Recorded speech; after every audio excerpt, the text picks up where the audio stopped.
The eagle, a heraldic bird, the epitome of the majestic, whether in Alaska or the Dolomites. Eagles are simply the sovereigns of the air.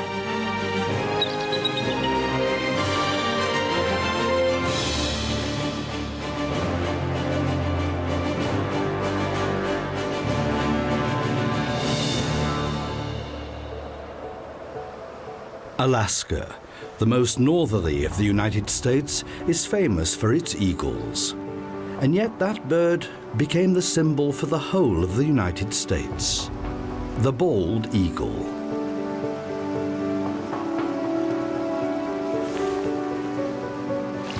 Nowhere are there as many of these majestic creatures as on the Chilkat River, right in the south of Alaska. The river is bounded by the Takshanuk Mountains that also feed it regularly through their many glaciers. In the summer, this river acts like a magnet to attract brown bears. They look as if they're waiting for something. The mother bear and her cubs are afraid of the males. But he is after something completely different.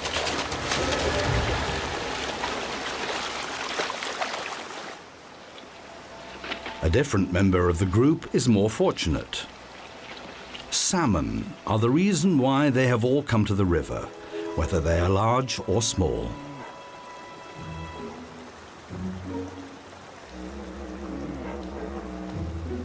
Waiting for the fish to arrive one after another in the breeding grounds can be a tedious business.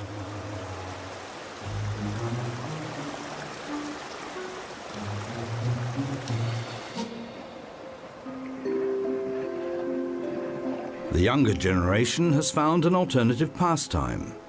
But before they're able to catch their own salmon, they'll be a year older.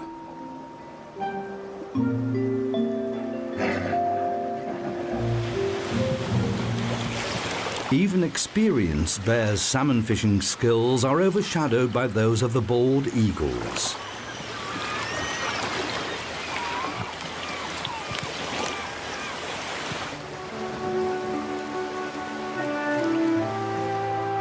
And even herbivores, such as the moose, benefit from the salmon in a roundabout way.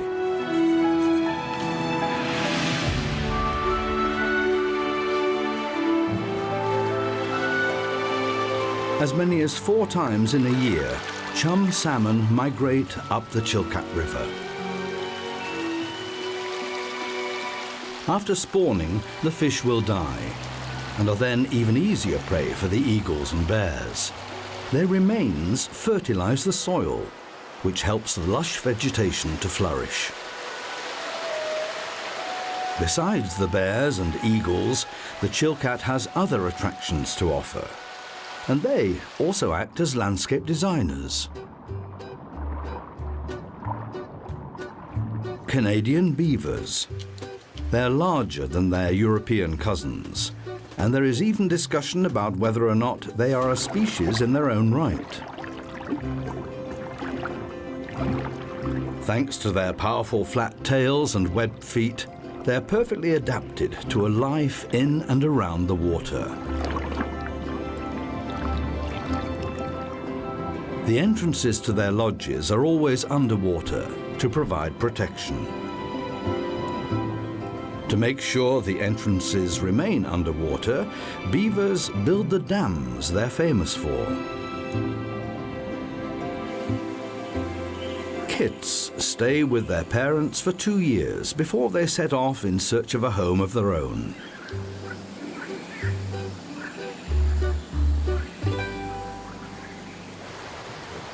But the main attraction along the rivers is the bald eagles that also rear their young here.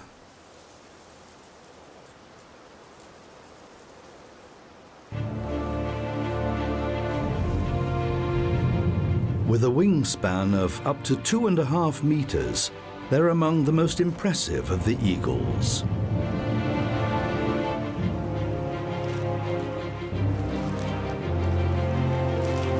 As many as 400 pairs live in Chilkoot State Park all year round.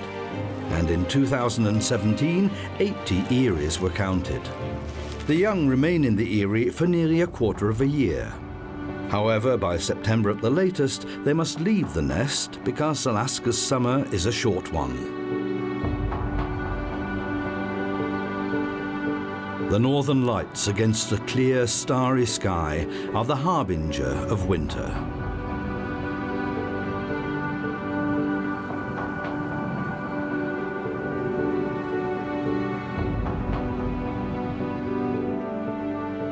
The countryside will often change abruptly overnight, and temperatures fall to below -20 degrees Celsius.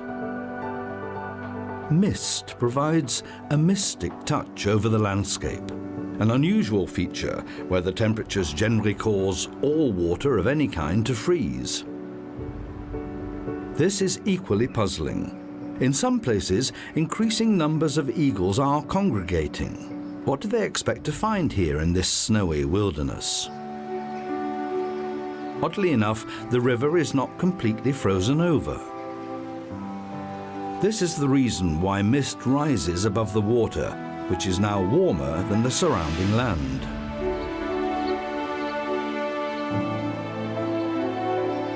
And the eagles?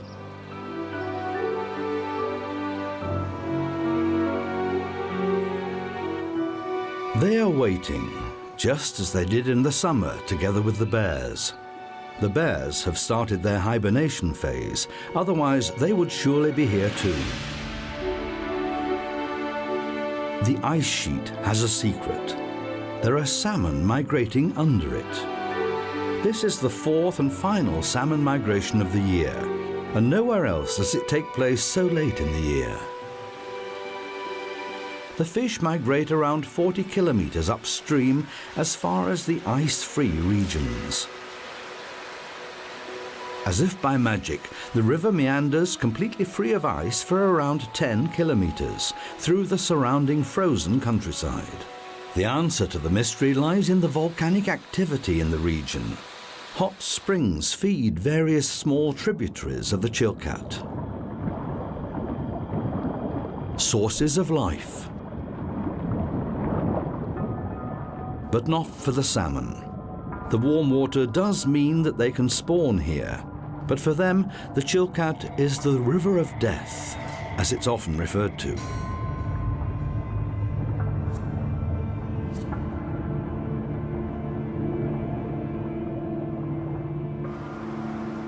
There are thousands of dead fish floating in the water.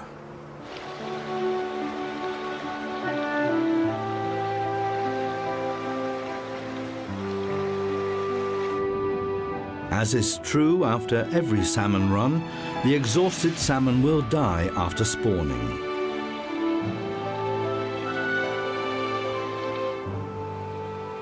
However, for this young eagle, the combination of ice-free water and dead fish means only one thing: life.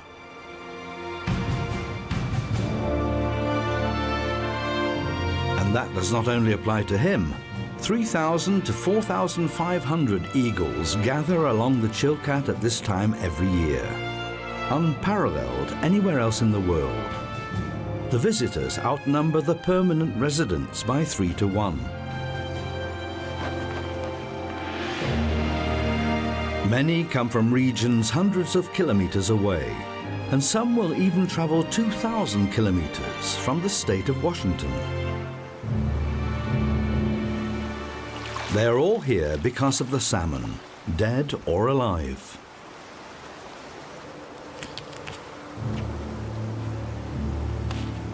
With such an abundance to choose from, they can afford to pick out the finest specimens. Their claws are deadly weapons that hardly anything will escape from, and the mighty beak is an excellent filleting tool.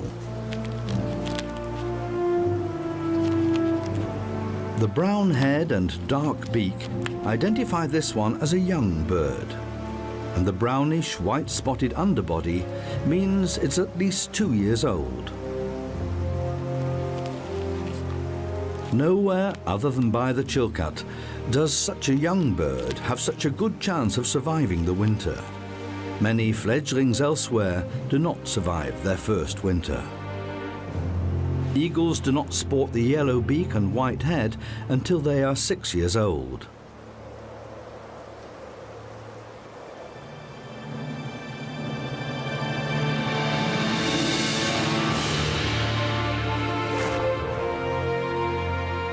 Exhausting flights in search of prey are not required here. The older eagles benefit most.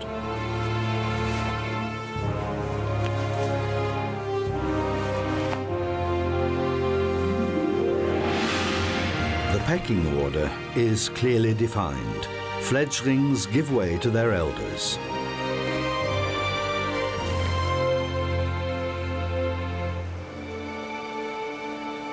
The salmon's spawning season is nearing its close.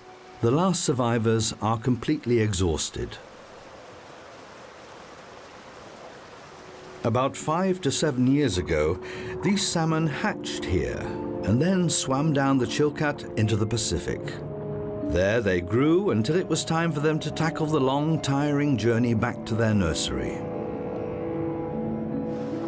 Under the ice sheet, they were safe, but here there are eagles everywhere.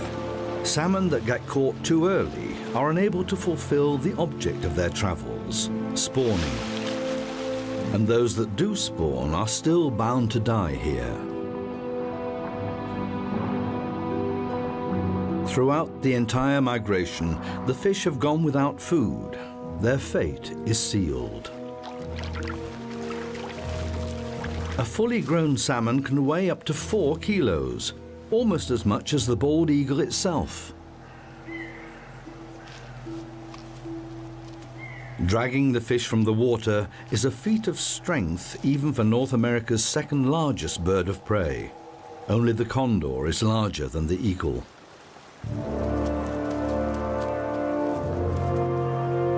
And there are some cheeky scavengers that are not frightened off at all by the imposing eagles. Wily ravens will always find a suitable moment to hop in and pinch something. Bald eagles are actually more akin to ravens than they may appear at first sight. They too are carrion scavengers, although the bald eagle is also a skilled hunter and fisher. In the winter, though, this activity burns up large amounts of energy. So what could be more tempting than to feed off carrion? There's hardly any other location where carrion is offered in such abundance at this time of year.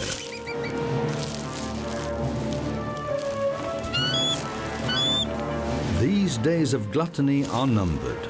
The spawning period is over and the number of salmon depleted. There's fierce competition over the last dead fish.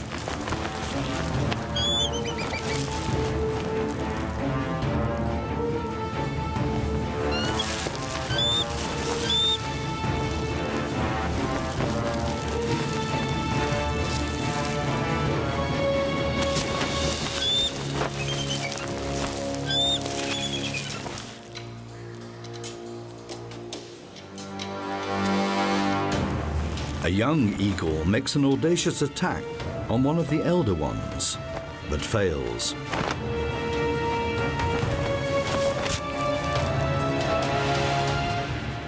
It's often the raven that benefits from the quarrel.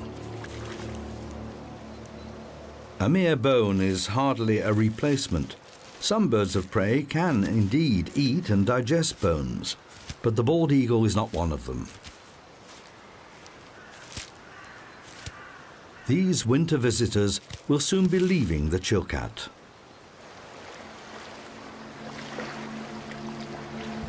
The binge is coming to an end, and yet come spring, the melting snow and ice will release many a deep-frozen fish supper that will allow the bald eagle to tuck in once again, as the most impressive resident of this unique river that provides it with food and life nearly all year round.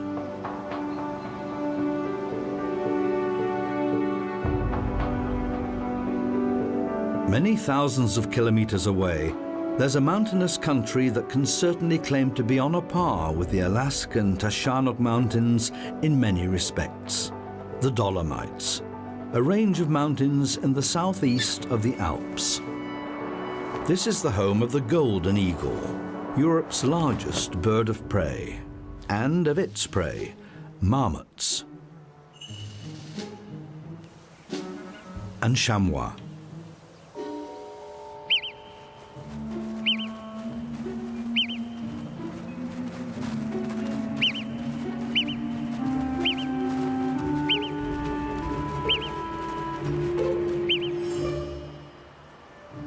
In the Pourz Geisler Nature Reserve in South Tyrol, the eagles begin breeding in mid-March, which coincides with the marmots leaving their burrows after several months of hibernation. Soon after they wake up, they begin their mating rituals. After all, they have to make sure their cubs are large enough and strong enough before the next winter begins. They keep a constant lookout. The eagle is their greatest enemy.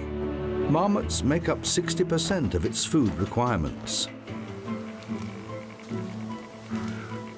But ptarmigan are also on its list of favorites.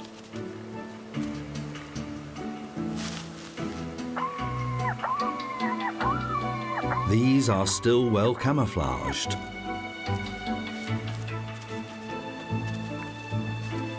To make sure their camouflage continues to work after the snow has melted, they will soon acquire brown plumage.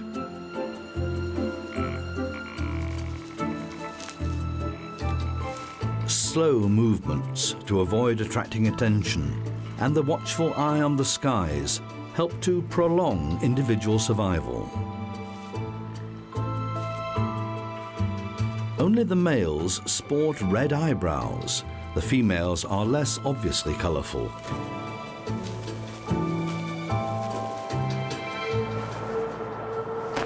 When the eagle is highlighted by the rays of the sun, it's easy to see why it's called the golden eagle.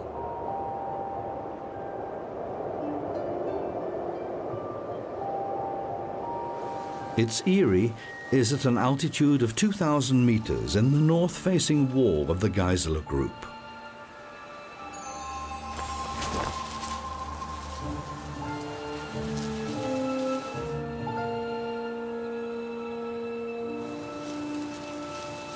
The female has laid 2 eggs. A typical clutch is from 1 to 3 eggs.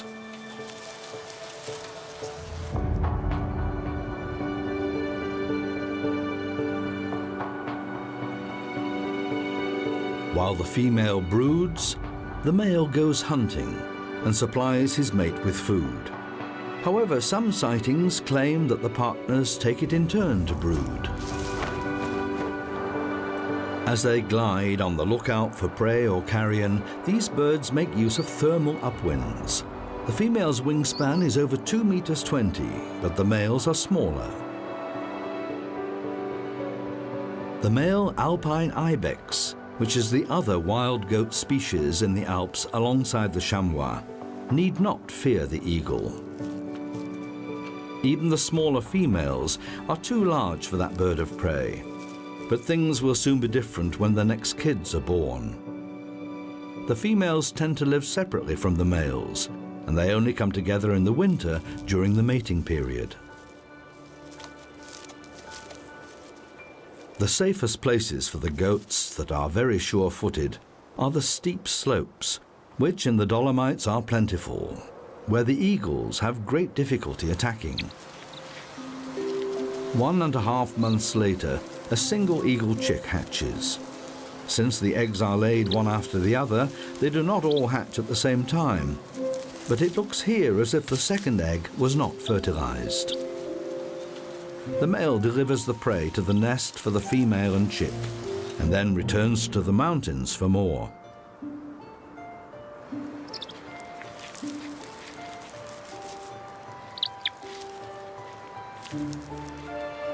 It's the duty of the female to tear the food into bite-sized pieces for the chick.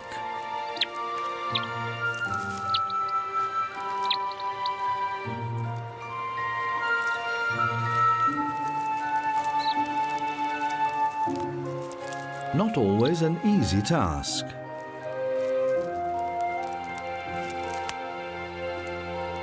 Getting the size right requires practice and a good eye.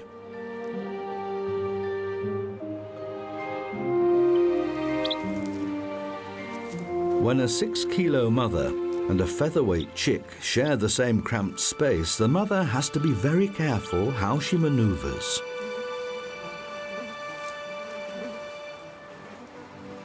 At regular intervals, the mother will warm the chick, but as it grows, she will be able to leave the nest more frequently to join in the hunt for food. In marmot families, some of the members are set to keep guard. Vigilance is particularly important because there are now youngsters around too. The pups are already large enough to go and explore their surroundings. At no other time in their life are they so at risk.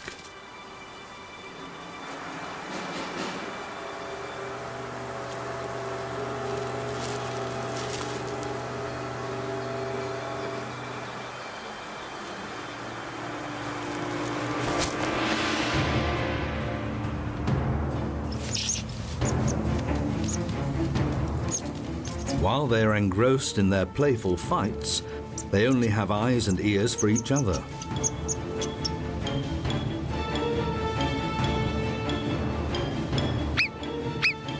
The watchman has detected the enemy. But they check first to see if flight is the best option.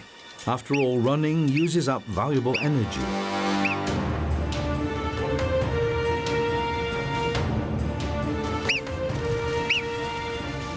The older animals now know it's time to move.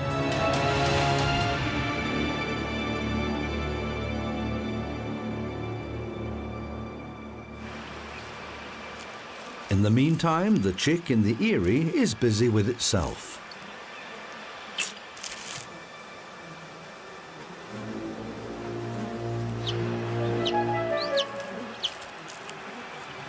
But then suddenly it's faced with a most unusual apparition.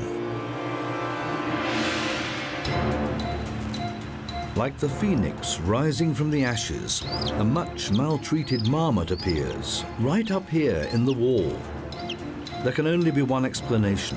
Presumably it had been caught and plucked by one of the parents and then deposited in the nest. It has now recovered from its comatose state. But the plucky animal does not intend to give up without a fight. The fledgling defends itself bravely. Perhaps the parents will hear the clamour and rush back to help.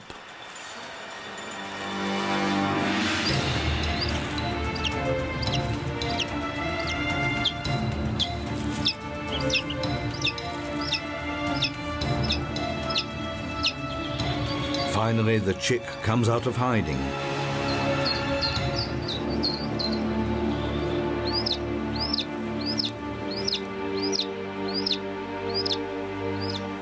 The marmot's strength has obviously been sapped.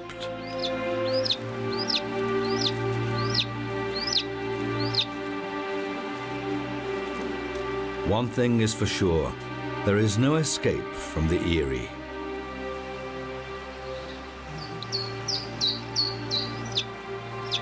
A dramatic encounter that has probably never been filmed before.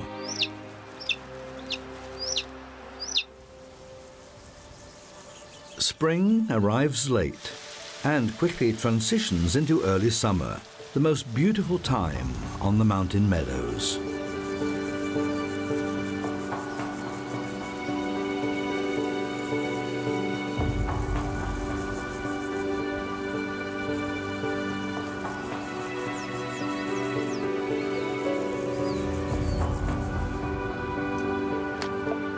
The chamois now also have kids.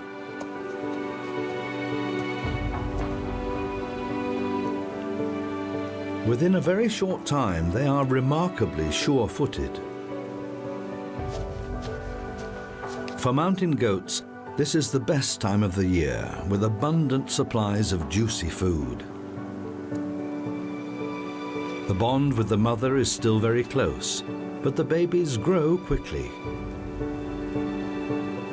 They're not yet large enough to be safe from the eagle's talons. Strolling around alone can be a dangerous activity.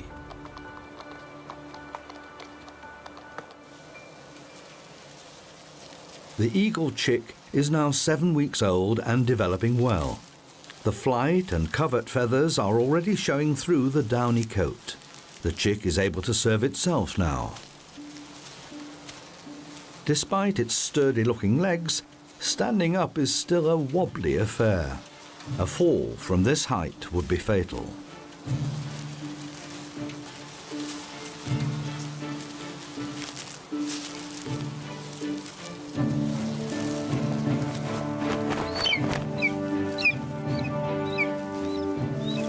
The mother is now bringing larger prey.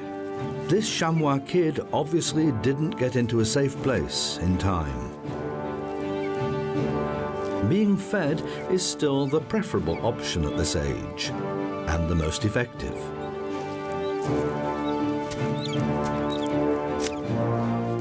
The parents will feed their chick around 25 kilograms of meat while it's still a nestling. Hardly surprising that they have to keep going out hunting for more. The short summer is drawing to a close.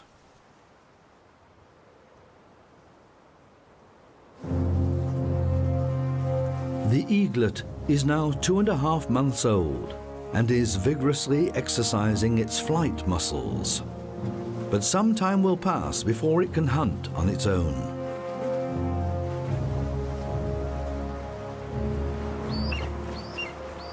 The father brings home a chamois kid. These impressive birds can carry up to 15 kilograms, more than double their own weight. The young eaglet will soon leave the eyrie, even though the parents will continue to feed it for some weeks.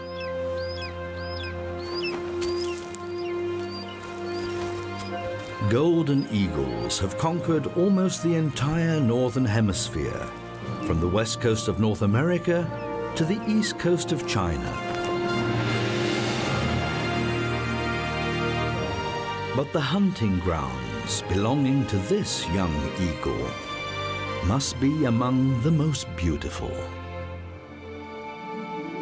The Dolomites, as majestic as the sovereigns of the air.